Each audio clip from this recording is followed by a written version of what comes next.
Bismillahirrahmanirrahim. Assalamualaikum warahmatullahi wabarakatuh. Allahumma sholli wa sallim wa barik ala sayyidina Muhammad wa ala ali sayyidina Muhammad. Pada suatu pagi agak siang, saya bersama istri dan anak naik motor pergi ke bank. Dia agak jauh dari tempat saya, karena saya mengambil uang di situ. Ini uang transaksi penjualan. Saya datang ke situ ketemu sama kawan saya yang saya pernah ketemu dia selama 5 malam di Selat Malaka. Waktu itu saya naik kapal melewati Selat Malaka selama 5 malam, bertemu dengan beliau. Itu orang jamaah tabligh. Beliau memimpin sembahyang, berceramah, dan juga membimbing kita itu untuk apa namanya, untuk mendekatkan diri kepada Allah di musola kapal Sangiang. Untuk itu yang berlayar melintas Selat Malaka. Nah, waktu itu saya melihat nih orang kayaknya gue kenal nih. Saya tegur lah, Pak, Bapak Pak Rafiq ya? Iya. Apa kabar, Dek? Dia bilang. Saya heran juga, kok udah bertahun-tahun saya aja udah lagu, tapi dia masih kenal langsung waktu itu. Waktu itu saya belum belum menikah. Waktu saya mengarungi Selat Malaka itu ketemu beliau bersama istrinya, saya belum menikah. Dan ketika anak saya hari itu udah tiga anak saya, dia masih kenal sama saya. Nah, waktu itu saya pergi ke apa namanya, ke bank. Beliau itu kelihatannya mau, entah mau ngambil entah mau nyetor, karena beliau bilang, Pak masih mondar mandir dari Medan. Ya dek, dia bilang kan, karena badan ini udah semakin berusia, makanya nggak bisa lagi naik mobil, harus juga naik pesawat, dia bilang.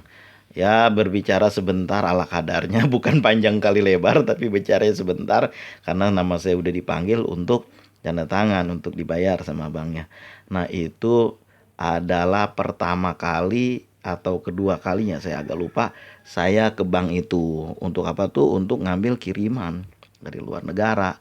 Transaksi keuangan dari luar negara yang saya dibayar. Waktu itu jualan saya itu ada kawan yang mewakilkannya di luar negara, sehingga dibayar sama saya. Itu saya hampir tiap hari setelah itu ngambil di situ itu. Dan kadang-kadang saya ambil pagi jam 10, nanti jam kira-kira jam 3 jam 4 udah ada transaksi baru. Terus begitu setiap hari, sehingga mondar-mandir tiap hari orangnya itu kenal sama saya. Cuma nggak enaknya begini, di bank itu selain kita harus pakai apa ya namanya ya sebutnya itu, apa itu yang kecil kayak perangko itu, tanda tangan di situ. Nah, itu yang itu jadi ribet sih, kita ngambil berapapun harus pakai itu. Lama kelamaan kira-kira ada sekitar transaksi sekitar 50 juta lebih kurang. Saya nggak ngambil di situ lagi, saya ngambil di tempat lain. Tempat lain itu juga jadi akrab sama bank itu, karena ya di bank lain bukan bank itu, karena jaraknya juga jauh, saya jadi males. Kemarin karena butuh aja makanya jauh-jauh, dan juga nggak tahu, setelah dibilang sama kawan, dia bilang bukan hanya di situ, di tempat lain juga boleh. Saya coba dan ternyata boleh diterima sama dia. Boleh Pak, dia bilang kan. Nah, kemudian saya disuruh buka rekening sama dia, lalu saya buka, dan itu transaksi itu sampai bertahun-tahun lamanya itu. Setiap hari itu sampai-sampai orang bank itu kenal sama saya. Dan ketika itu saya merasakan banyak banget tawaran produk-produk tuh. Nah, karena saya nggak tertarik, makanya saya cuma ngambil uang saya aja. Nah, di situ itulah keberkahan dari membaca surat Al-Waqiah dan membaca selawat setelahnya, yang selalu saya dawamkan setiap hari. Dan juga kalau saya merasa kurang nih, saya tambah lagi dengan zikir ya Allah ya Wahhab ya Rojak. Kalau saya merasa kurang lagi, saya tambah lagi dengan istighfar. Juga begitu. Ini kebanyakan nih. Kalau boleh kita bandingin, iklannya mah cuman 2, baca jikirannya sekitar 8, jadi pas 10. Nah, sekitar itulah perbandingannya. Kalau jikirnya 80%, itu kerjanya cuma 20%. Nah, sekitar itulah yang pernah saya rasain itu. Begitu dahsyatnya kekuatan membaca sholawat dan membaca surat Al-Waqiah. Karena begini sih ya, waktu saya pengalaman itu jualan di tempat saya jualan tuh, waktu saya masih remaja, itu orang di sekitar saya jualan dukunnya luar biasa, jangan tanya, itu main banyak-banyakan. Ada yang pergi ke daerah anu ke sebelah kulon, ada yang pergi ke daerah anu ke sebelah wetan. Itu setiap saat itu orang pada cerita. Pergi aja ke anu, nanti dagangan lu jadi rame." Satu juga nggak ada yang saya peduliin, karena saya dari masih kecil udah kagak percaya sama gitu-gituan. Waktu saya masih pesantren, kalau nggak salah saya denger, ada guru saya yang bilang, "Itu kan namanya dukun, itu mereka mencampur satu kebenaran dengan 1.000 kebohongan. Jadi benernya satu, bohongnya 1.000, lah kira-kira itulah." Makanya saya kagak demen yang kayak gitu-gitu. Pernah juga saya diajak ke suatu tempat sama saudara, nanti dimandiin supaya nanti jualannya laku. Peduli juga kagak saya. Dia pada dimandiin, saya mah kagak. Saya makan kacang di situ. Agak peduli sama gitu-gituan. Saya ngeliat-liat kebun, makan kacang, habis itu saya pulang rame-rame, dia udah selesai.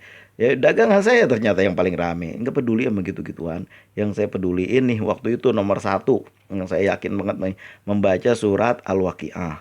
Lalu sedekah, itu yang saya tahu mah.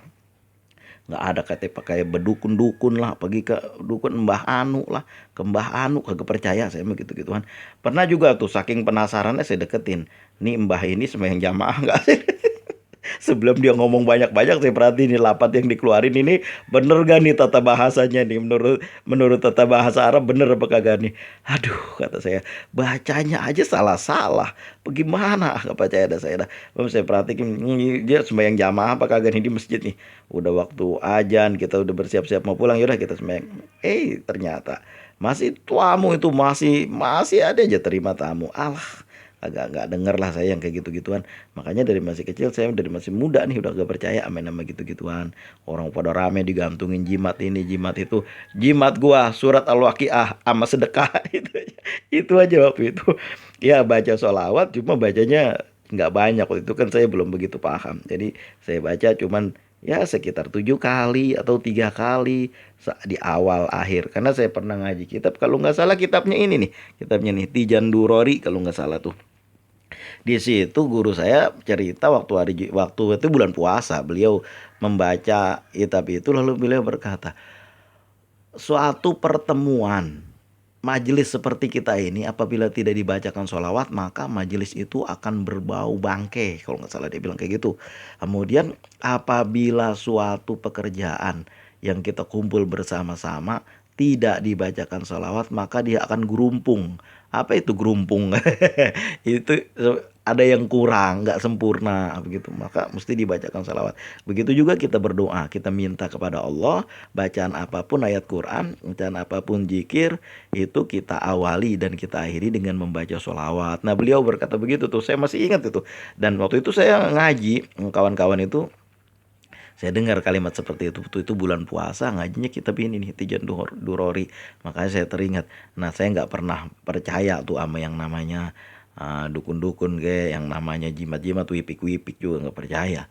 Walaupun saya sering melihat itu di dalam beberapa kitab, saya sering melihat, pernah saya ngelihat juga banyak, saya cuma saya lewatin aja nggak saya baca habis karena nggak sempet. Yang saya baca di kitab apa ya, saya agak lupa itu juga masalah-masalah seperti itu. Walaupun beliau itu membahas tentang surat Al-Waqiah juga, itu yang saya dalami, dan membaca salawat itu yang saya dalami. Tulisan-tulisan wipik itu saya nggak saya perhatikan amat.